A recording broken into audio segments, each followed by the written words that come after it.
আসসালামু আলাইকুম। সুপ্রিয় পঞ্চম শ্রেণীর শিক্ষার্থী বন্ধুরা, কেমন আছো সবাই? আশা করছি আল্লাহর রহমতে সবাই ভালো আছো এবং সুস্থ আছো। আলহামদুলিল্লাহ, আমিও ভালো আছি। আজকে তোমাদের সাথে আছি আমি পিইসিই অনলাইন স্কুল পেজ থেকে সালমা আক্তার লিপি, সহকারী শিক্ষক, পূর্ব চররিয়া সরকারি প্রাথমিক বিদ্যালয়, সদর নোয়াখালী থেকে। তো শিক্ষার্থী বন্ধুরা, আশা করছি তোমরা এতক্ষণে খাতা কলম বা বই নিয়ে কিন্তু বসে আছো, তাই না? তো আমি তো তোমাদের বাংলা বিষয় নিয়ে ক্লাসটা মূলত করে থাকি। তো আজকেও আমি তোমাদের বাংলা বিষয় নিয়ে এসেছি। তো শিক্ষার্থী বন্ধুরা, গত ক্লাসে আমরা কি নিয়ে আলোচনা করেছিলাম, কারো কি মনে আছে? হ্যাঁ, আমরা কাঞ্চনমালা আর কাকনমালা নিয়ে আলোচনা করেছিলাম।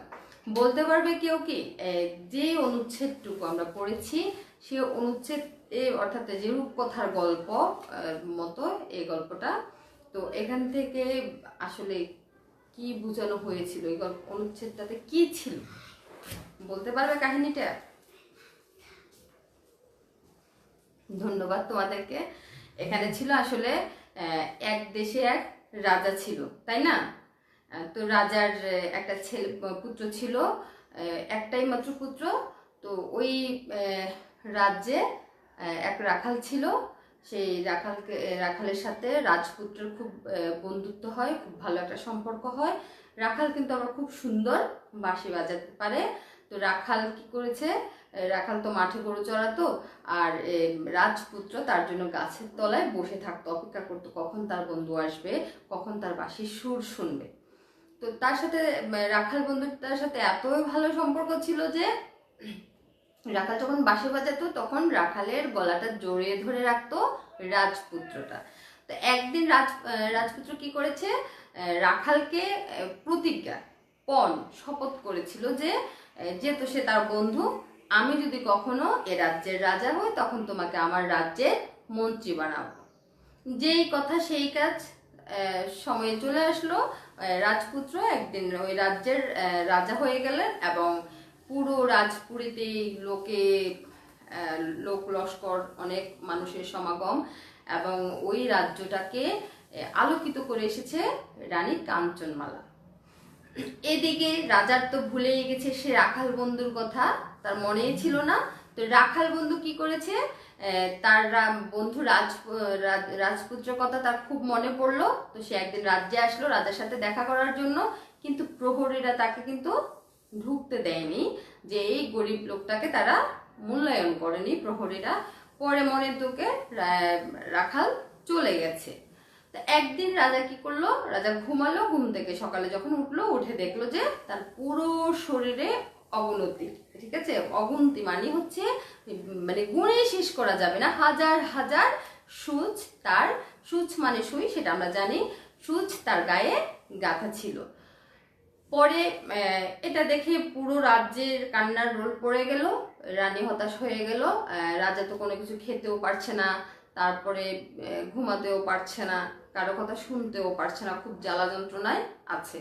পরে ওই রানী রাজ্যের দেখাশোনার ভারটা নিল।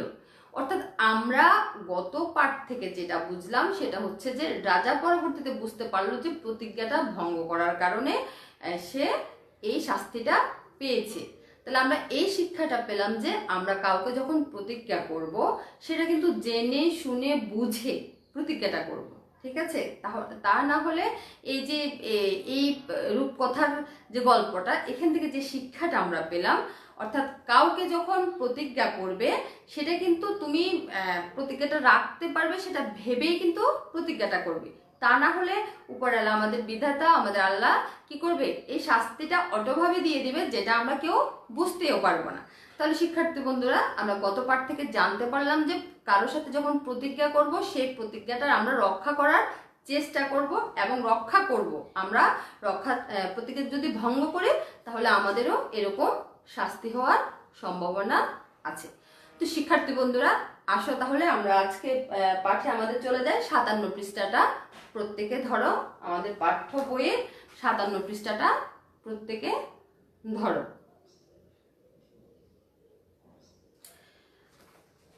তাহলে আমি পড়ি, তোমরা একটু খেয়াল করো যে কাঞ্চনমালা একদিন নদীর ঘাটে স্নান করতে যান। কোথা থেকে জানি একটা মেয়ে এলো, এসে তাকে বলল রানীর যদি দাসীর দরকার হয় তো সে দাসী হবে। রাজার শরীর থেকে সূচ খোলার জন্য একজনের দরকার ছিল রানী কাঞ্চনমালার। মেয়েটাকে সেই কাজের জন্য নিয়ে নেন রানী। নদীর ঘাটে গেছেন রানী, সঙ্গে কি করে থাকে টাকা করে। তখন হাতের সোনার কাকন দিয়ে রানীকে কিনতে হয় ওই দাসী, তাই তার নাম হচ্ছে কাকনমালা। গায়ের গয়নাগুলো কাকনমালার কাছে রেখে নদীতে ডুব দিতে যান রানী। চোখের পলকে কাকনমালা রানীর সব গয়না আর শাড়ি পরে নেয়। রানী ডুব দিয়ে উঠে দেখেন দাসী হয়ে গেছে রানী, আর রানী কাঞ্চনমালা হয়ে গেছেন দাসী।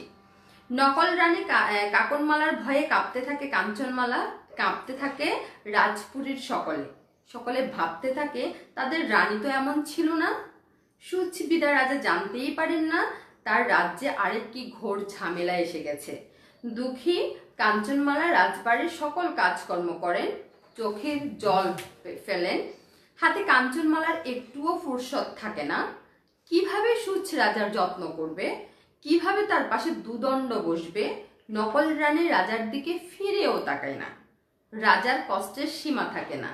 সুচ বিধা শরীর ব্যথায় টনটন করে, চিনচিন করে জ্বলতে থাকে।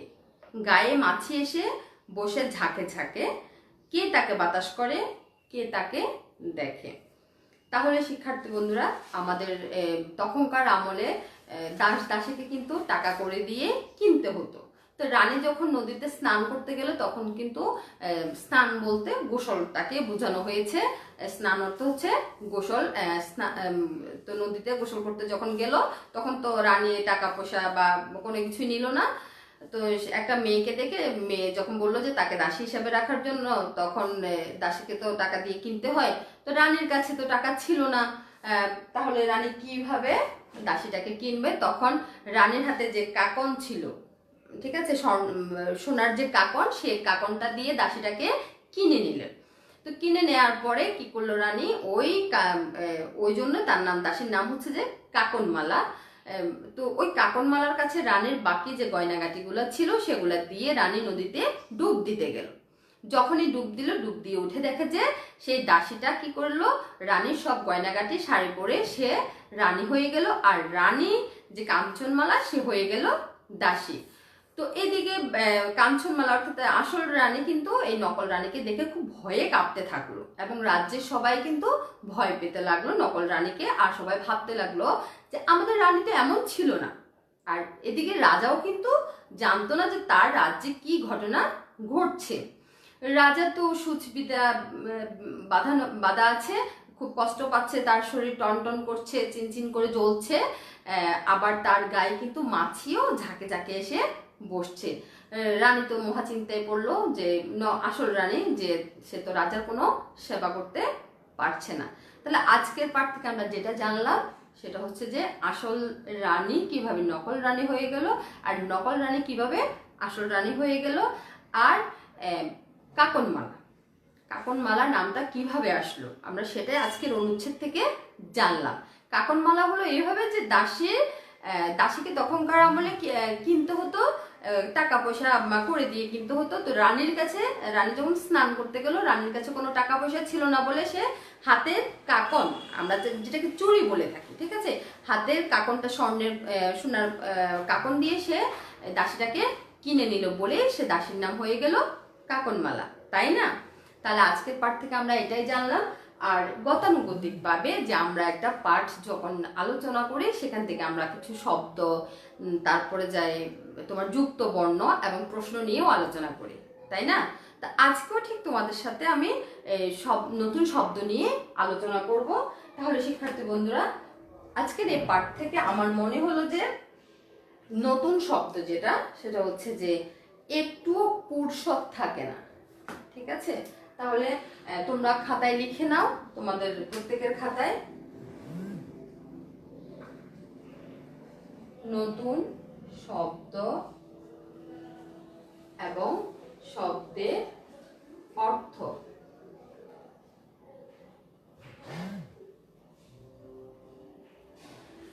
তাহলে শিক্ষার্থী বন্ধুরা দেখো এখানে পুরুষত, পুরুষত শব্দের অর্থটা হচ্ছে যে অবসর, অবকাশ, ছুটি। বললো যে হাতে কাঞ্চনমালার একটুও ফুরসত থাকে না, অর্থাৎ রানী কাঞ্চনমালার একটুও ছুটি থাকে না, অবকাশ থাকে না, ঠিক আছে, অবসর থাকে না। তো সেটাই এখানে বোঝানো হয়েছে। তাহলে ফুরসত শব্দের অর্থ হচ্ছে যে অবসর অথবা অবকাশ, অবকাশ অথবা ছুটি, আমরা যাই বলি। তারপরে খেয়াল করো এখানে হচ্ছে যে টনটন, টন টন অর্থাৎ যন্ত্রণা বোঝায় এমন অনুভূতি। যখন আমাদের গায়ে একটা পোড়া বা বিচ্ছি কোনো কিছু হয় তখন কিন্তু আমাদের খুব টনটন করে, আমরা সেই টনটনের অনুভূতিটা কিন্তু বুঝি, তাই না? যাদের এরকম হয়েছে তারা কিন্তু আমরা বুঝি, শরীরে ব্যথা করলে টনটন করলে কিন্তু আমরা বুঝি টনটনটা হচ্ছে। তাহলে টনটন শব্দের অর্থটা হচ্ছে যে যন্ত্রণা বোঝায়, যন্ত্রণা বোঝায় এমন, যন্ত্রণা বোঝায় এমন। এরপরে আসো চিনচিন, ঠিক আছে, আরেকটা শব্দ, এটাও আমার কাছে নতুন মনে হয়েছে তোমাদের জন্য। চিনচিন শব্দের অর্থ হচ্ছে যে অল্প অল্প ব্যথা, অল্প অল্প ব্যথা বা জ্বালা বোঝায় এমন, অল্প অল্প ব্যথা, অল্প অল্প ব্যথা বা জ্বালা বোঝায়, জ্বালা বোঝায় আমার।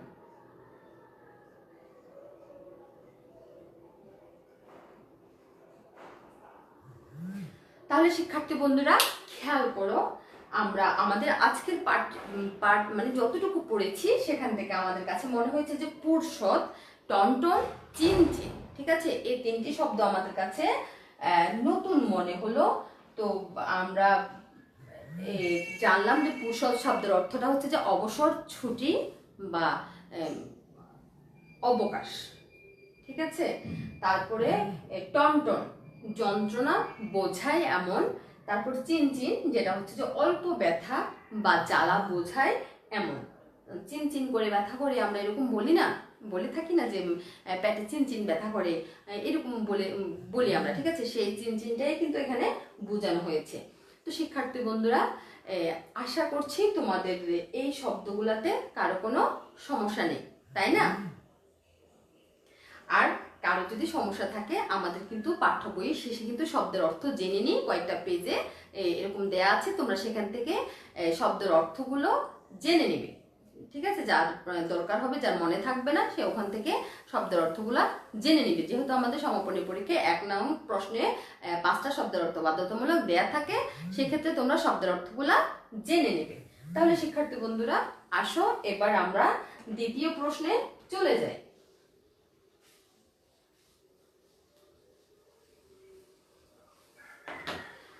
সেটা হচ্ছে যুক্ত বর্ণ। তো আমরা তো আগের ক্লাসেও, গত ক্লাসেও কিন্তু অনেকগুলো যুক্ত বর্ণ নিয়ে আলোচনা করেছিলাম, তোমাদেরকে বাড়ির কাজও দিয়েছিলাম। তো আমাদের আজকের পাঠ থেকে কিন্তু যুক্ত বর্ণ বেশি নেই, মনে হয় 2টা না জানি 3টা, যেহেতু আমরা তোমার কাঞ্চনমালা থেকে কালকে করে ফেলেছি ঙ ঘ, হ্যাঁ, সঙ্গে এটাও আমরা করে ফেলেছি, আমার দরকার নেই। তো এই পৃষ্ঠায় কিন্তু আর নেই আমাদের। এরপরে আছে যে যত্ন, ঠিক আছে। তাহলে আসো এই যত্ন, তারপরে আছে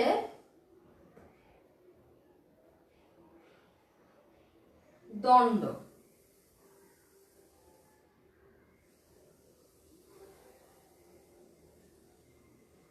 আপাতত এই দুটাই, বাকিগুলো কিন্তু আমরা করেছি জয়ে ব, এটা আমাদের আগে করা আছে। তাহলে আসো যত্ন, এখান থেকে আমাদের যুক্ত বর্ণটা হচ্ছে তয়ে ন, ঠিক আছে? এইটা হচ্ছে আমাদের যুক্ত বর্ণটা, আর এটা হচ্ছে মূর্ধন্যয়ে ঢ, ঠিক আছে? মূর্ধন্যয়ে ঢ। আমরা কিন্তু এটা কিন্তু খেয়াল রাখবে, মূর্ধন্য এবং দন্তন্য এই দুটা নিয়ে কিন্তু একটু সমস্যায় পড়ে যাও তোমরা যখন লিখতে যাও, তখন দন্তন্য না মূর্ধন্য এটা খেয়াল থাকে না, তোমরা খেয়ালটা হারিয়ে ফেলো।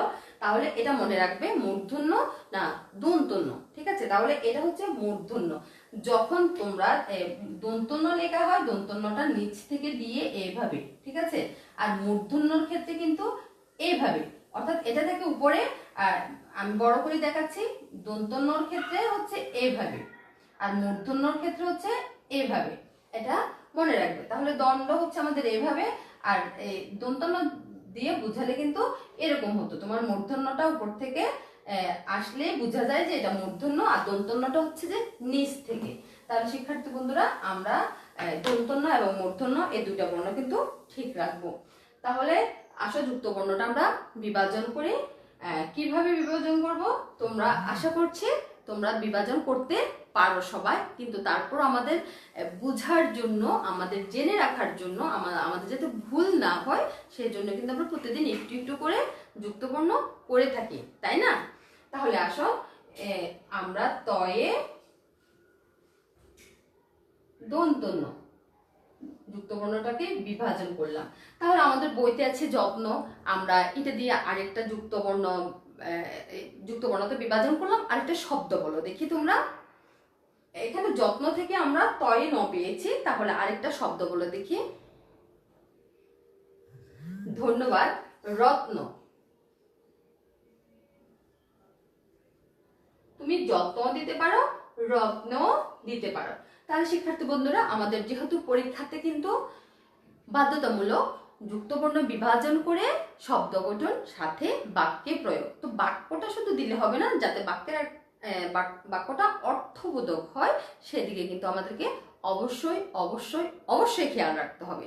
শুধু মন গড়া বাক্যটা লিখে দিলে হবে না, আমাদের বাক্যটা কিন্তু অর্থবোধক হতে হবে। তাহলে শিক্ষার্থী বন্ধুরা, রত্ন দিয়ে একটা বাক্য গঠন করে দেখি।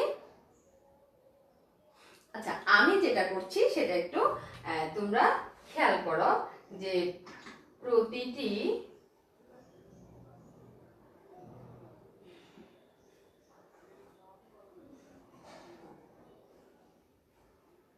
বাবা মায়ের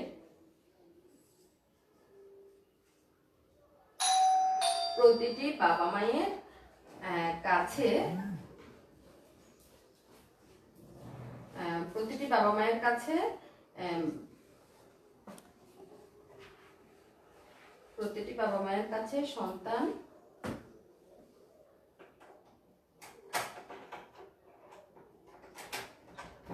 রত্ন, ঠিক আছে? তাহলে প্রতিটি বাবা মায়ের কাছে কি সন্তান রত্ন, প্রতিটি বাবা মায়ের কাছে সন্তান হচ্ছে রত্ন। তাহলে আসো এবার মূর্ধন্যয়ে ড, ঠিক আছে? মূর্ধন্যয়ে ড হবে আমাদের, আমরা বিভাজন করব কিভাবে? মূর্ধন্য এবং ঢ। তাহলে আমরা বিভাজন করলাম মূর্ধন্য এবং ড। তো এটা দিয়ে আমাদের শব্দ গঠন যেটা হবে সেটা আমরা অর্থাৎ এই দণ্ড লিখতে পারি, আবার প্রচন্ড লিখতে পারি, তো দুইটাই লিখতে পারি, যেটা তোমাদের ভালো লাগে।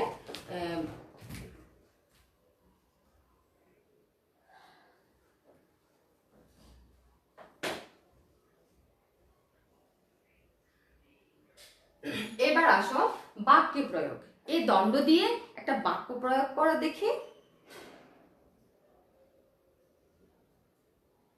ধন্যবাদ তোমাদেরকে। যে এক দণ্ড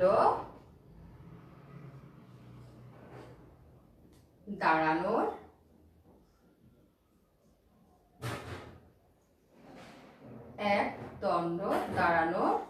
সময় নেই, যখন আমাদের স্কুলটা ছুটি হয়ে যায় আমরা কি করি, যখন আমাদের বন্ধুরা ডাকে এই একটু দাঁড়াও, তখন আমরা বলি না, এক দণ্ড দাঁড়ানোর সময় নেই, তাই না? হ্যাঁ শিক্ষার্থী বন্ধুরা, তাহলে খেয়াল করো, আমরা যত্ন এবং দণ্ড থেকে দুটো যুক্ত বর্ণ পেয়েছি, তয়ে দন্তন্য মূর্ধন্যয়ে ঢ। তাহলে এটা বিভাজন করেছি কিভাবে? তয়ে দন্তন্য, তারপরে এটা দিয়ে করেছি রত্ন। প্রতিটি বাবা মায়ের কাছে সন্তান রত্ন, তাই না? তোমরা তোমাদের বাবা মায়ের কাছে একটা রত্ন জিজ্ঞেস করিও, এবং তোমরা নিজেরাই দেখতে পাচ্ছ যে বাবা মায়ের কাছে প্রত্যেকটা সন্তানই কিন্তু এক একটা রত্ন। এরপর আসে দণ্ড। এক দণ্ড দাঁড়ানোর সময় নেই। আশা করছি তোমাদের এই যুক্ত বর্ণের ক্ষেত্রেও কিন্তু কোনো সমস্যা নেই, এবং বাক্যে প্রয়োগ বা শব্দ, যেটা শব্দ গঠন, এটাতেও কিন্তু তোমাদের সমস্যা নেই। জাস্ট আমাদের মনে থাকার জন্য, আমরা ভুলে না যাই সেই জন্য কিন্তু আমরা প্রতিদিন একটু একটু করে আলোচনা করছি। তাহলে শিক্ষার্থী বন্ধুরা, আমাদের এই যুক্ত বর্ণেও সমস্যা নেই, আমরা মুছে ফেললাম।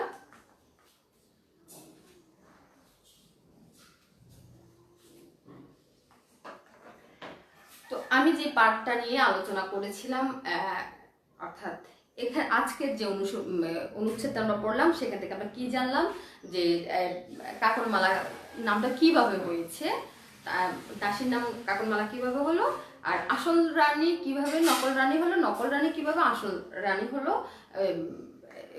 সরি নকল রানী অর্থাৎ দাসী কিভাবে রানী হয়ে গেল আর রানী কিভাবে দাসী হয়ে গেল, সেটা নিয়ে কিন্তু আমাদের আজকের অনুচ্ছেদে মূল কথাটা ছিল। তাহলে আসো এখান থেকে একটা প্রশ্ন তোমাদেরকে দিচ্ছি, তোমরা সেটা লিখে দাও।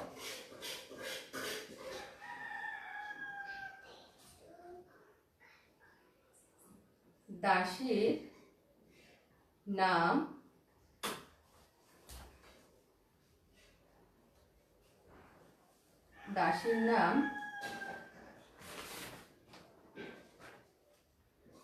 কাকনমালা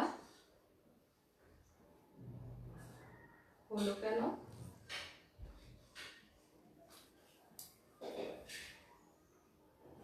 চারটি বাক্যে লিখো, চারটি বাক্যে লেখো। তোমাদেরকে এই প্রশ্নটা দিলাম যে দাসের নাম কেন কাকনমালা হলো, এটা 4 বাক্যে লিখবে তোমরা, ঠিক আছে? তাহলে ঝটপট লিখে ফেলো।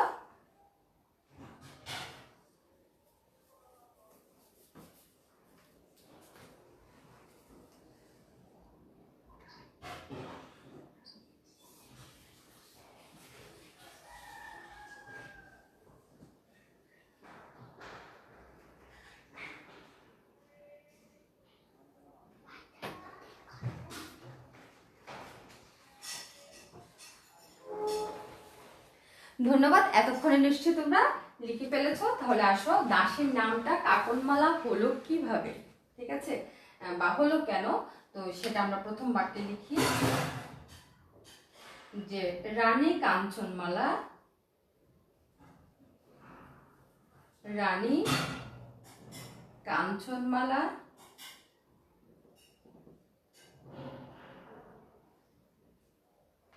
একদিন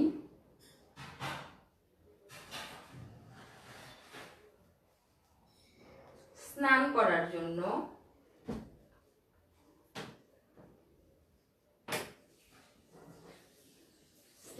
করার জন্য নদীর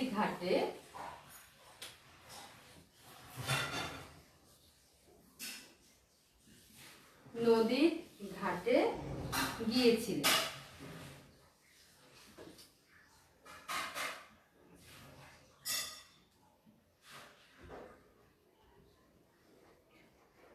আসো, দ্বিতীয় বাক্যটা হচ্ছে সেখানে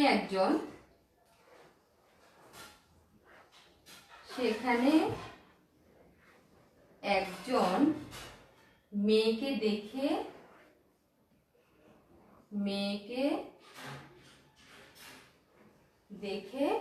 তিনি তাকে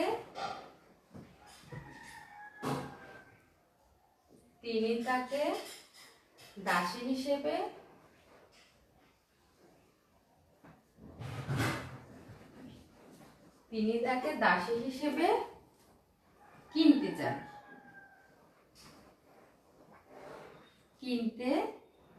চান। নাম্বার 3, যে রানীর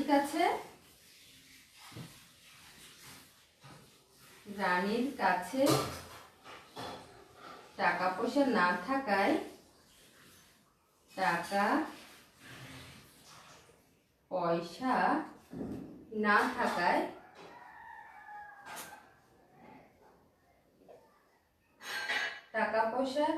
থাকায় নিজের হাতের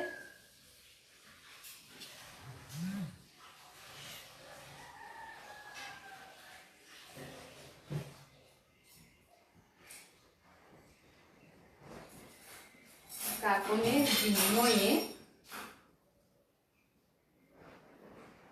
বিনিময়ে সেই দাসীকে কিনে নেন।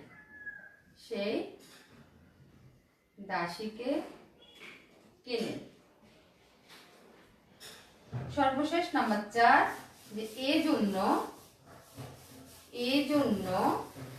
তার নাম হলো কাকনমালা।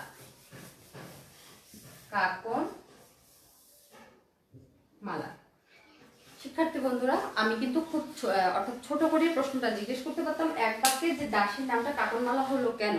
আমি শুধু তোমাদের জন্য, যেহেতু তোমাদের প্রথম যে অনুচ্ছেদ থাকে সেখান থেকে কিন্তু বাধ্যতামূলক তোমাদের 10 নম্বরের প্রশ্নের উত্তর দেয়া লাগে, ওই জন্য আমি তোমাদের জন্য 4 বাক্যে অর্থাৎ 4 নম্বরের প্রশ্নটাই তোমাদের সাথে আলোচনা করলাম, যাতে তোমরা 4টা বাক্য বলতে পারো।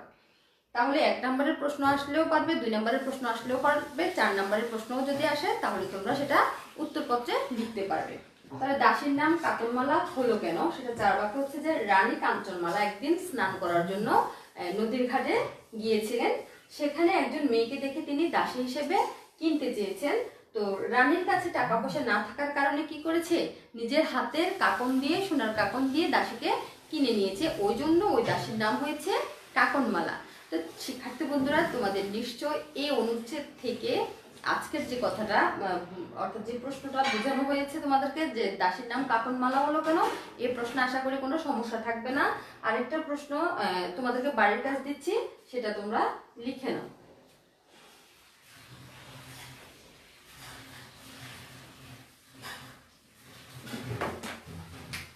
বাড়ির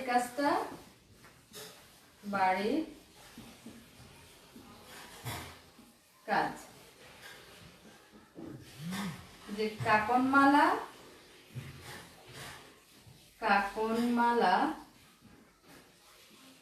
কিভাবে রানী হয়ে গেল।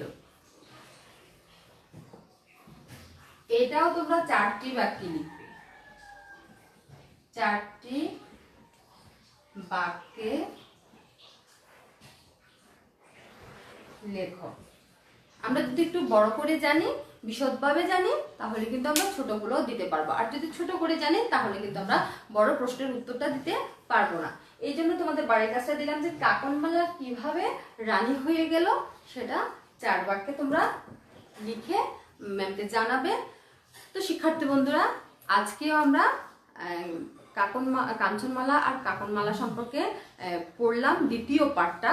তো সেখান থেকে আমরা কি কি পড়েছি, আজকে কি কি জেনেছি আর কি কি আলোচনা করেছি। হ্যাঁ, ধন্যবাদ তোমাদেরকে। আমরা আজকের পাঠটা থেকে নতুন শব্দ, যুক্ত বর্ণ দিয়ে শব্দ গঠন, তারপরে যাই বাক্যে প্রয়োগ, আমরা সেটা করেছি। আর বড় যে 4 নম্বরের প্রশ্ন, সেটা নিয়ে আমরা আলোচনা করেছি এবং তোমাদেরকে একটা বাড়ির কাজও দিয়েছি। তো তোমরা ভালোভাবে বাড়ির কাজটা করে দেখিও। তো আজকের জন্য আল্লাহ হাফেজ। তোমাদের সাথে আগামী ক্লাসে আমার আবার দেখা হবে। সে পর্যন্ত সবাই ভালো থেকো। আসসালামু আলাইকুম।